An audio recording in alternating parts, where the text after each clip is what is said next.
The weekend was somewhat lively. Yesterday, I hosted a YouTube live stream. Thank you to everyone who watched. Thank you even more to everyone who interacted. So I didn't spend an hour just sat there looking gormless at my camera. But here on Friday night, here I mean in the UK, in Oxfordshire, in my opinion, a terrorist attack was carried out at the Royal Air Force Base RAF Brize Norton, when two members of a group called Palestine Action, so you know they're going to be twats, vandalised two RAF planes. So how did they do it? How did they storm an airbase? Did they get machine guns and some sort of armoured vehicle? No. They climbed over the perimeter fence and then approached the aircraft using e-scooters. So these people aren't dealing with Russian arms dealers, they're buying their vehicles of choice from Argos. It's highlighted just how lax the security is at Brize Norton, because the RAF regiment, they are there to protect that base, but apparently they didn't even know people had been on the base until the following day. Around 20 years ago, I spent a weekend at Brize Norton, and as a civilian, I was told in no uncertain terms, if I went anywhere I wasn't meant to, unaccompanied, I'd be shot. No ifs, no buts, no excuse me sir, just a short controlled burst. And to me, that's the right idea. Yet, if we look here, these two arseholes on their e-scooters got all the way up to the aircraft. Now why? Why weren't they stopped? Every second of this clip should have been shot, should have been shot, should have been shot. Masked men heading towards military aircraft, they aren't there for any good fucking reason. And they sprayed paint into the engines, meaning that those aircraft are now no longer airworthy. Two RAF Voyager aircraft are now out of action. And given that the RAF only have 14 of them, it's important to get them up and flying as soon as possible. Of those 14, one is permanently stationed in the Falklands. But to get the two aircraft airworthy again is going to cost the British taxpayer £55 million, because two scroats sprayed some fucking paint onto them. And the reason that Palestine Action attacked those aircraft is because they say they've been used to help the Israeli Air Force in its conflict with Gaza and now also Iran. Quelle surprise, a lefty protest group that don't have a fucking clue what they're on about. The Voyagers are tankers. They're used for in-air refuelling for RAF Typhoons. Why the merry fuck would they be involved with the Israeli Air Force? Because Israel is running bombing raids on Gaza and Iran, countries next to Israel. So why would they call up the RAF and say, would you mind pissing about in the skies over the Middle East, just waiting for a surface-to-air missile, so that our planes can refuel mid-air? Surely it's much simpler for Israeli pilots, say David and Ishmael, just to fly back to fucking Israel and refuel there. And they haven't caught the men who did this yet, I'm assuming they're men. When they do, charge the fuckers with treason and see if we can string them up. And sack the head of security at RAF Brize Norton. But the conflict between Israel and Iran got rather more exciting in the late hours of Saturday night, when the United States Air Force decided they were going to join in. Now there's an old saying, if Muhammad won't come to the mountain, then the mountain will come to Muhammad. What Yousaf said was, fuck that mountain.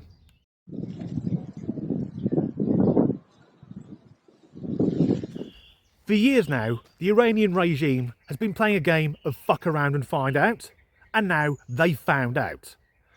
And on the radio today, I've been listening to whinging lefties crying that the attack was illegal and immoral and unprovoked. But sorry, we do not want Iran developing a fucking nuclear weapon. The Islamist nutjobs who run that country have openly said they want a nuclear bomb to destroy Israel to trigger the end of the world, because in their warped version of Islam, when the world ends, a prophet called Mahdi, who was on earth but currently invisible, will appear and restore peace and order. That sounds sensible. Given that Iran is the biggest sponsor of terrorism in the world, they already back Hezbollah, Hamas and the Houthis, so they're really into terrorist groups that begin with H. Now that the mad mullahs have had their nuclear ambitions flattened, to me the world is a slightly safer place. And the reason that they got flattened is because the Americans have got these, the B-2 Spirit stealth bomber. I watched a documentary on these a couple of years back where one of the pilots said, when we move, people notice. And I thought the whole point of a stealth plane was that people didn't notice it. But for the Islamic regime that runs Iran, if you look up and see this, where it looks like the pixels are broken on the sky, you're fucking dead. But sadly, since Israel and now the United States have decided that a bunch of mental Islamists who want to bring about the end of the world shouldn't get hold of a nuclear weapon, this means that now the usual pro-Palestine march dickheads are now openly supporting Iran.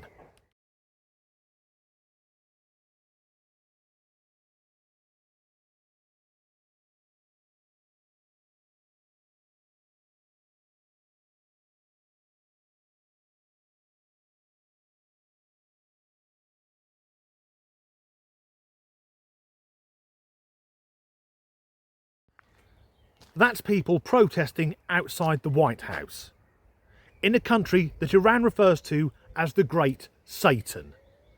And we've got it here as well, the protesters, not the White House, and it's the usual mix of illegal immigrants and woke middle-class dickheads. Some of these people at the weekend were even carrying pictures of Iran's Supreme Leader, Ayatollah Khomeini. So for any woke Western wank puffins who happen to be watching, who think the Ayatollah is a victim and a lovely chap, here is a direct quote. "Virgin female prisoners should be raped before execution so that they do not go to heaven." That's the horse you're backing, is it? Let's see some Iranians.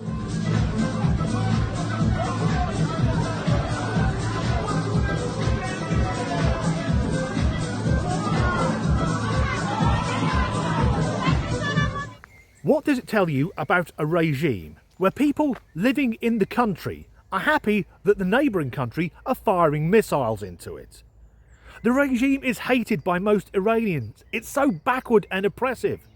In Iran, people can be executed for being homosexual. Women can be executed not for just going out with their hair uncovered, but if they don't cover it in the correct way. Now, I fucking hate Keir Starmer, but at least in the UK, I can say I fucking hate Keir Starmer without being stoned to death. The Islamic Republic of Iran condemns, in the strongest terms, the United States' brutal military aggression against Iran's peaceful nuclear facilities. It is an outrageous, grave, and unprecedented violation of the fundamental principles of the Charter of the United Nations and international law. The warmongering and lawless administration in Washington is solely and fully responsible for the dangerous consequences. Iran's peaceful nuclear facilities. I think that's a bit of a fib, because Iran has enriched uranium up to weapons grade. And there's only one thing you can do with weapons grade uranium: the clue's in the fucking name. And I bet even though Iran's neighbours will condemn the attack by the United States, secretly I bet they're all breathing a huge sigh of relief. Because Iran is like the one mental kid that doesn't know when to stop hitting.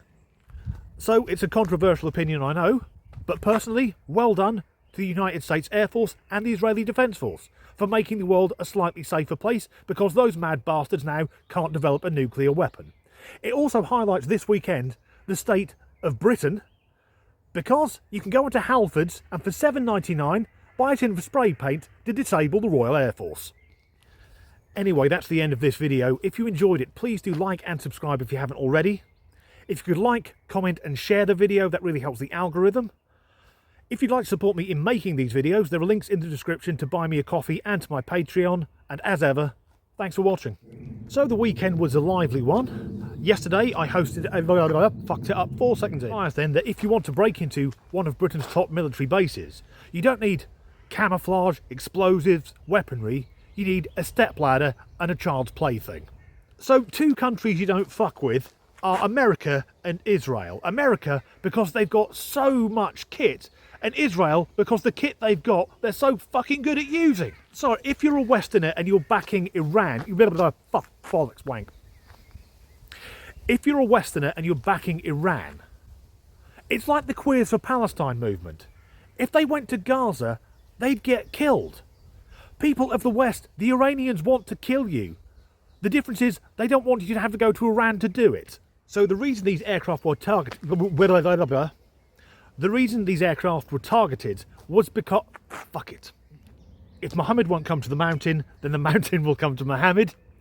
I draw you a picture, but that causes problems. If the Iranian If the Iranian regime want a nuclear missile, I say we give them one. Out the back of a submarine.